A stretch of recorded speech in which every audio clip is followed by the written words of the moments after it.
Well, Dave, what happens? I mean, you had mentioned before about, payroll control where the money's coming out. So if I didn't do payroll control, would my employer find out? Obviously, if I'm doing payroll control, they're going to know.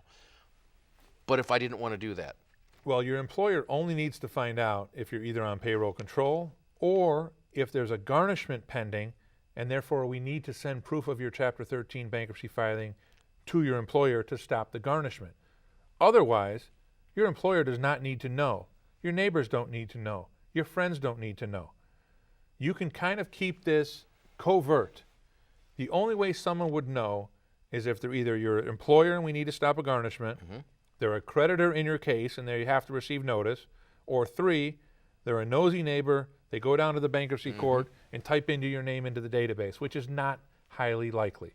So for all practical purposes, you are going to know about your bankruptcy, but nobody else is. So I have some measure of confidentiality, even though it's a matter of public record. You do, but also you need to weigh too as a debtor. Let's say someone needs to know. Let's say you have a friend who lent you money and they have to be listed on your bankruptcy petition.